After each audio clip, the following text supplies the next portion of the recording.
അന്ന് നിനക്ക് ഏറ്റവും പ്രിയപ്പെട്ടവൻ അവനായിരുന്നു. ഒരുപക്ഷെ നിന്റെ അച്ഛനേക്കാൾ, അമ്മയേക്കാൾ, നിന്നെ ജീവനായി കരുതുന്ന വേലുവിനേക്കാൾ ആ സമയത്ത് നീ സ്നേഹിച്ചതും വിശ്വസിച്ചതും ഒക്കെ അവനെയാ. അത് അവന്റെ കഴിവ്. അത്തരക്കാർക്ക് ജന്മന അത്തരം ചില കഴിവുകൾ ദൈവം കൊടുത്തിട്ടുണ്ട്. പിന്നെ കാണാൻ യോഗ്യനാണല്ലോ. അപ്പൊ പിന്നെ പെട്ടെന്നൊന്നും ആരും സംശയിക്കില്ലല്ലോ. എന്തായാലും ഇന്ന് എന്തെങ്കിലുമൊക്കെ സംഭവിക്കുമെന്ന് എന്റെ മനസ്സ് പറയുന്നല്ലോ. അതുപോലെ കിരണേട്ടൻ എവിടുന്ന് പോയിരിക്കുന്നെ?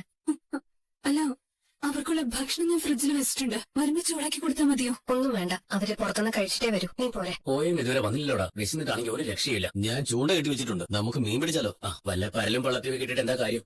നമുക്കൊരു കാര്യം ചെയ്യാം. ഇവിടെ ആളൊഴിഞ്ഞ് ഏതെങ്കിലും പറമ്പ് നോക്കാം. അവിടെ വല്ല കപ്പയുണ്ടെങ്കിൽ അത് പിഴുതെടുക്കാം. പിന്നെ കരിക്കും കൂടി ഇട്ട് കഴിഞ്ഞാൽ സംഗതി ഓക്കെ ആവും. കയ്യിൽ കത്തിയുള്ളത് കൊണ്ട് കരിക്ക് പൊതിച്ചെടുക്കാൻ ഒരു പ്രയാസമില്ല. കപ്പ ചുട്ടെടുത്താൽ മതിയല്ലോ. കരിക്കും കപ്പയാവുമ്പോ നല്ല എനർജിയും കിട്ടും. ഇവിടെ പുഴയോട് ചേർന്ന് പറമ്പൊക്കെ ഉള്ളതുകൊണ്ട് കപ്പ കാണാൻ സാധ്യതയുണ്ട്. അതിന്റെ കൂടെ ഒരു നാടൻ കോഴി കൂടെ കിട്ടിയ സംഗതി സൂപ്പറായിരിക്കും. കോഴിയൊക്കെ പിടിക്കുന്നത് റിസ്കാടാ. നോക്കാമെന്നേ പറയാൻ പറ്റൂ. എന്റെ ബലമായ സംശയം നമ്മുടെ കൂട്ടുകക്ഷി എവിടെയെങ്കിലും കുടുങ്ങിയോന്നാ. അവനെ പോലീസ് പിടിച്ച് കാണോ? പോലീസിനെക്കാളും എനിക്ക് പേടിയും അവനെയാ, ആ കിരണിനെ. ഞാൻ പറഞ്ഞില്ലേ, അവനും അവന്റെ പെണ്ണും നമ്മൾ കരുതുന്ന പോലുള്ള മുതലുകളല്ല. അപ്പൊ എന്താ പരിപാടി? ഇവിടുന്ന് പോണ്ടേ? ഇവിടെ വന്നിറങ്ങിയ ശേഷം നമ്മൾ അനങ്ങിയിട്ടില്ല. അതിനിടയ്ക്ക് 2-3 തവണ പോലീസ് വാഹനം ഇതുവഴി പോയി. പിന്നെ ഇപ്പൊ എന്റെ കയ്യിലിരിക്കുന്ന മൊബൈല് വേറൊരു വഴിപോക്കന്റെയാ. അതിന്റെ ബാറ്ററി ഉൾപ്പെടെ എല്ലാം ഊരി വെച്ചിരിക്കുക. തൽക്കാലം ഇവിടെ നിന്ന് ഇങ്ങോട്ടെങ്കിലും മാറുന്നതല്ലേ നല്ലത്. അങ്ങനെ മാറിയാ പിടിക്കപ്പെടൂടാ. ഇവിടെ നിന്നുകൊണ്ട് കാര്യം സാധിക്കണം. അതിനിടയ്ക്ക് എനിക്ക് എന്റെ പെണ്ണിനെ ഒന്ന് കാണണമെന്നുണ്ട്. അത് നടന്നത് തന്നെ. നടക്കില്ലെന്നറിയാം. അവൾക്ക് പരവൾ കിട്ടാനുള്ള സമയമൊക്കെ ആയി. കിട്ടിയിരുന്നെങ്കിൽ കുഴപ്പമില്ലായിരുന്നു. നീ ഏതായാലും വാ. അല്ല, നിനക്ക് ഒരുപാട് ദൂരം നീന്താൻ പറ്റോ? എന്താടാ? അല്ല, നീന്തുവാണെങ്കിൽ അതിനിടയിൽ ഏതെങ്കിലും ഒരു പറമ്പ് നോക്കി വെക്കായിരുന്നു. അത് വേണ്ടടാ, നമുക്ക് ചെറുതായിട്ടൊന്ന് നടന്നു നോക്കാം. ഇനിയിപ്പോ വലിയ കുഴപ്പമൊന്നുമില്ല. എന്നാ ആയിക്കോട്ടെ. മനോഹർ ചിലപ്പോ ഇനി തിരിച്ചു വരാനുള്ള സാധ്യതയില്ല. അതെന്താ? അവനെ പുറത്ത് കിട്ടാൻ വേണ്ടി കാത്തിരിക്കുമായിരുന്നു എന്റെ മോള്. മിക്കവാറും അവള് കാണേണ്ടവരെ കണ്ട് അവന്റെ കാര്യത്തിൽ ഒരു തീരുമാനം ഉണ്ടാക്കി കാണും. അതുകൊണ്ടായിരിക്കും അവൻ പരവൂരിൽ ഇറങ്ങിയ ശേഷം സരയു അങ്ങനെ കാണാമെന്ന് അല്ലേ? അവളിപ്പോ മിടുക്കിയായിക്കൊണ്ടിരിക്കുക. കിരണിന്റെ കമ്പനിയിൽ കൂടിയ ശേഷം അവൾ ആത്മാർത്ഥമായി ജോലി ചെയ്യുന്നുണ്ടെന്ന് എനിക്ക് തോന്നുന്നത്. അവളുടെ പേരായിരുന്നല്ലോ ആ കമ്പനിക്ക്. ഇപ്പോഴല്ലേ അത് RS കൺസ്ട്രക്ഷൻ ആയത്. എല്ലാം കൈവിട്ട് കൊടുത്തു കളഞ്ഞില്ലേ? അങ്ങനെ കൈവിട്ട് കൊടുക്കാൻ ആരുടെ കാരണമായത്? നിന്റെ പെങ്ങളെന്ന് പറയുന്ന ഒരുത്തിയ. അവൾ എന്റെ പെങ്ങളല്ല. അവളും ആ കാദംബരി ഒന്നും എന്റെ പെങ്ങന്മാരല്ല. കൂട്ടത്തി വിഷം ആ കല്യാണിയാ. അത് 100% സത്യം. അവൾ സരയു കൺസ്ട്രക്ഷനെ കയറി പറ്റിയപ്പോ അവളെ അവിടുന്ന് അപ്പഴേ തൂത്ത് കളയാമായിരുന്നു. കല്യാണിയും കിരണും ഒക്കെ തമ്മിൽ എടുക്കുന്നത് അങ്കിലും സരയു ഒക്കെ നേരത്തെ അറിഞ്ഞല്ലേ? ആ സമയത്തെ അവളെ നുള്ളി കളയാൻ പാടില്ല. ഇപ്പൊ എന്തായി? കമ്പനി പോയി അവള് പണിയും പഠിച്ചു. അന്ന് അതായിരുന്നല്ലോ സരയുനും. അങ്കിളുടെ മോള് സിവിൽ എഞ്ചിനീയറിംഗ് കഴിഞ്ഞല്ലേ? ആ സമയത്ത് തന്നെ ആ കിരണിനൊപ്പം കമ്പനി കയറിയിരുന്നെങ്കിൽ അവർക്കിടയിലേക്ക് ഈ കല്യാണി ഇടിച്ച് കയറി വരുമായിരുന്നോ? ഇല്ല. ഇപ്പൊ ഒന്നും പറഞ്ഞിട്ട് കാര്യമില്ല. ക്യാൻറ്റീനിൽ വെറും പണിക്കാരായിട്ട് വന്നവളാ. ക്യാൻറ്റീനിൽ പാലും കൊണ്ടാ വന്നത്. അവിടുന്ന് പിന്നെ ക്യാൻറ്റീനിൽ കയറിയത്. പക്ഷെ അവളുണ്ടാക്കിയ ഫുഡ് ഉണ്ടല്ലോ, അതിന്റെ അനന്തരവൻ അങ്ങ് പിടിച്ചുപോയി. അതിന് മാർക്ക് കൊടുക്കേണ്ട ആർക്കാന്നറിയോ? എന്റെ അമ്മൂമ്മയ്ക്ക്. അവര് നന്നായിട്ട് പാചകം ചെയ്യും. അവിടുന്ന് എന്റെ അമ്മ പഠിച്ചത്. ഈ 2 പേരിൽ നിന്നും ആ വഴിതെറ്റിയ അവള് കല്യാണി പഠിച്ചത്. ദോഷം പറയരുതല്ലോ. അവൾ ഉണ്ടാക്കുന്നൊക്കെ നല്ല. പാചകം അറിയുന്ന അവളെ കിരൺ സ്നേഹിച്ചു. പാചകം അറിയാത്ത എന്റെ മോളെ വെറുത്തു. അന്ന് അവള് ക്യാൻറ്റീനിൽ പാലുമായിട്ട് വന്നില്ലേ?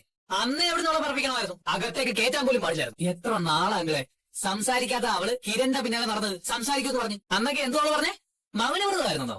പേരും കള്ളി. ഒരു കള്ളത്തരം പുറക്കാത്തവനാണല്ലോ എന്റെ അനന്തരവൻ. അവളുടെ ആ കള്ളത്തരം പൊളിഞ്ഞപ്പോ അവളോട് അവൻ ക്ഷമിക്കുകയാണ് ചെയ്തത്. പറഞ്ഞിട്ട് ഒരു കാര്യമില്ല. ദൈവം ഓരോരുത്തർക്ക് ഓരോന്ന് പറഞ്ഞു വെച്ചിട്ടുണ്ട്. അതനുസരിച്ചല്ലേ ഓരോന്ന് നടക്കൂ.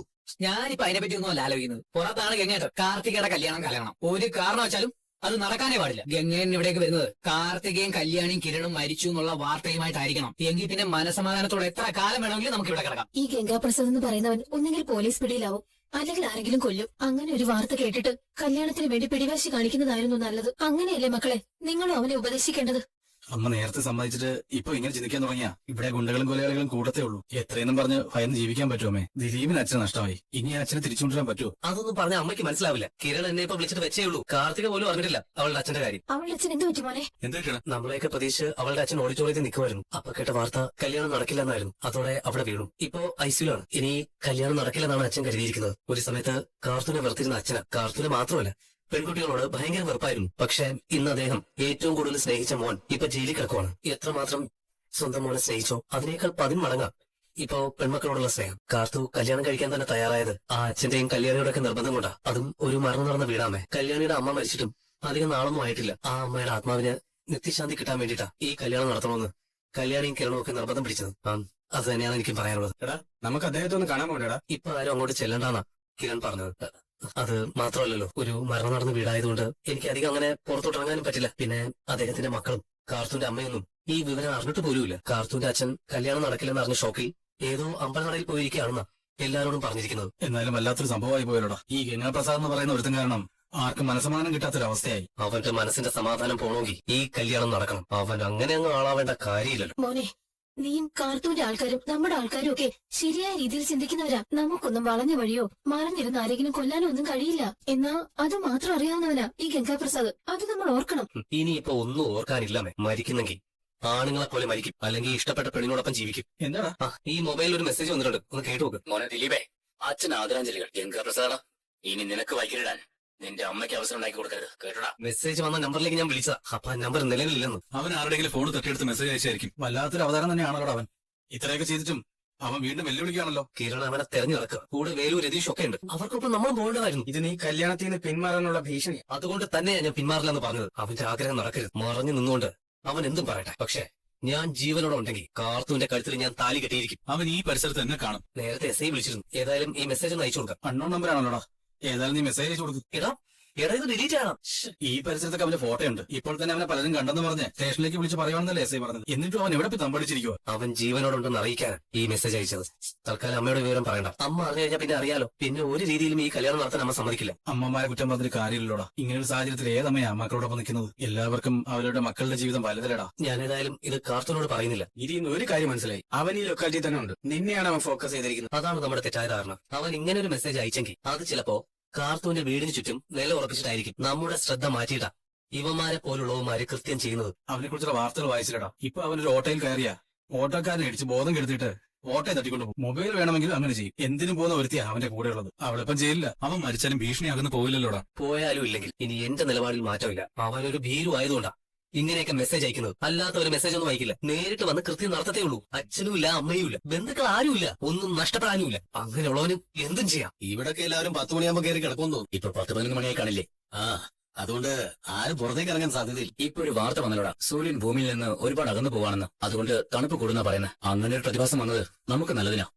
അതുകൊണ്ട് 9 മണിയാകുമ്പോഴേ എല്ലാവരും കയറി കിടക്കും. അറിയാ, ഇതാ ഞാൻ പറഞ്ഞ വീട്. ഇവിടെ ഒരു 4-5 മൂട് തെങ്ങുണ്ട്. വലിപ്പം കുറവാ. കയറിയിട്ട് കൊല വെട്ടി താഴോട്ട് തന്നാ നിനക്ക് പിടിക്കാൻ എളുപ്പമാ. എന്നാ കയറിക്കോ. 4-5 കയറിക്കുണ്ടെങ്കിൽ ദാഹവും തീരും, വിശപ്പും മാറും. ഇവിടെ ആരും ഇല്ലല്ലോ അല്ലേ? ഏയ് ഇല്ല. എന്നാ നീ ചാടിക്കോ. വണ്ടി കൊല്ലം വരികയാണെങ്കിൽ നോക്കിക്കോളെ. അതൊക്കെ ഞാൻ നോക്കിക്കോളാം. പെട്ടെന്ന് തോന്നേ. അതെന്താ ഒരുത്തും ഹെൽമെറ്റ് വെച്ചോണ്ട് മതിൽ കിടന്ന്? സാർ വണ്ടി എടുക്ക്, വണ്ടി എടുക്ക്. അവരെന്താ ഓടുന്നത്? സാർ കിട്ടോ, വേഗം കിട്ടോ, പിടിക്കണേ. എന്നെ ഫേസ് ചെയ്യാൻ പറ്റാത്തോണ്ടാവൂല്ലേ അച്ഛൻ വരാത്തത്? അതെ, തണുപ്പും പിടിച്ച് അമ്പലനടയിലൊക്കെ കിടന്നുറങ്ങുന്നത് നല്ലതാണോ കല്യാണി? ഉറങ്ങത്തൊന്നുമില്ല. പിന്നെ കുറച്ച് മനസ്സമാധാനം കിട്ടട്ടെ എന്ന് കരുതി അവിടെ ഇരിക്കുമായിരിക്കും. ചേച്ചി കണ്ടു കഴിഞ്ഞാ അച്ഛന് നിയന്ത്രിക്കാൻ പറ്റില്ല. അതുകൊണ്ടാ ഞാനും കിരണേട്ടനും ഒക്കെ എന്നാ പിന്നെ നിർബന്ധിച്ച് വിളിച്ചോണ്ട് വരണ്ടാന്ന് കരുതിയത്. ഒരുപാട് സംഭവങ്ങളില്ലേ ചേച്ചി. ഇനി അച്ഛൻ ഹോസ്പിറ്റലായാ അതും കൂടെ നമുക്ക് താങ്ങാൻ ബുദ്ധിമുട്ടായിരിക്കും. എന്തായാലും ദിലീപേട്ടൻ പിന്മാറിയില്ലല്ലോ കല്യാണത്തിന്. അതന്നെ വലിയൊരു ആശ്വാസമാ. കിരണേട്ടനെ വിളിപ്പിച്ചത് പോലും കല്യാണം നടത്തണമെന്ന് ഒന്നുകൂടെ ഉറപ്പിച്ച് പറയാനാ.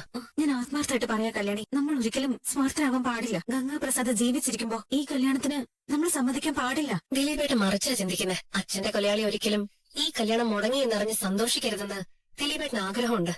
ഇനിയിപ്പോഴവൻ ആ പരിസരത്തങ്ങ് നിൽക്കത്തില്ല. ഇവിടേക്ക് വരാനാ ചാൻസ്. മരണം മുന്നിൽ കണ്ട് നടക്കുന്നവനാ ഗംഗാപ്രസാദ്. പോലീസിന്റെ പിടിയിലായാലും അവൻ ഇനി തൂക്കുകയർ ഉറപ്പാ. അതുകൊണ്ട് അവൻ ചാവേറാവാനും മടിക്കില്ല. അല്ലെങ്കിൽ അവൻ ചാവേറുകളെ ഇങ്ങോട്ട് വിട്ടെന്നും വരും. എന്നെ അവൻ എന്ത് ചെയ്താലും കുഴപ്പമില്ല. അമ്മയ്ക്കും അവനെ നേരിടാൻ നല്ല ധൈര്യമുണ്ട്. പക്ഷേ നിരപരാധികളായ ആൾക്കാര് നമ്മൾ കാരണമായി പാപത്തിലായിരിക്കുന്നേ. ദിലീപേട്ടൻ കല്യാണത്തിന് പിന്മാറിയില്ലെങ്കിൽ കാർത്തേശിച്ച് ഒരിക്കലും മറച്ചു ചിന്തിക്കരുത്. അത് സ്വാർത്ഥതയല്ല, ഒരു ക്രിമിനലിന് നമ്മൾ കൊടുക്കുന്ന മറുപടിയാ. എല്ലാ രീതിയിലും കല്യാണത്തിന് വേണ്ടി ഒരുങ്ങിയവരാ നമ്മള്. ഇനി അത് നടക്കുമെന്ന് എനിക്ക് വിശ്വാസമില്ല. പക്ഷെ എനിക്ക് അങ്ങനെ അല്ല ചേച്ചി തോന്നുന്നത്. എന്തൊക്കെ സംഭവിച്ചാലും ഈ വിവാഹം നടക്കും. ദിലീപേട്ടന്റെ അച്ഛൻ മാത്രമല്ല, എന്റെ അമ്മ പോലും അത് ആഗ്രഹിക്കുന്നുണ്ടാവും. കല്യാണി, ഇപ്പൊ ദിലീപേട്ടന് മാത്രല്ല, നിനക്ക് പോലും നിന്റെ അമ്മയെ നഷ്ടപ്പെട്ടത് ഞങ്ങൾ കാരണോ? ഞങ്ങൾക്കൊപ്പം നിന്റെ അമ്മ താമസിക്കുന്ന സമയത്താ അമ്മ കൊല്ലപ്പെടുന്നത്. അതൊക്കെ എന്റെ മനസ്സിലുണ്ട്. അതുകൊണ്ടാണ് ഞാൻ പറഞ്ഞത് അവനെ അങ്ങനെ ജയിക്കാൻ വിടരുതെന്ന്.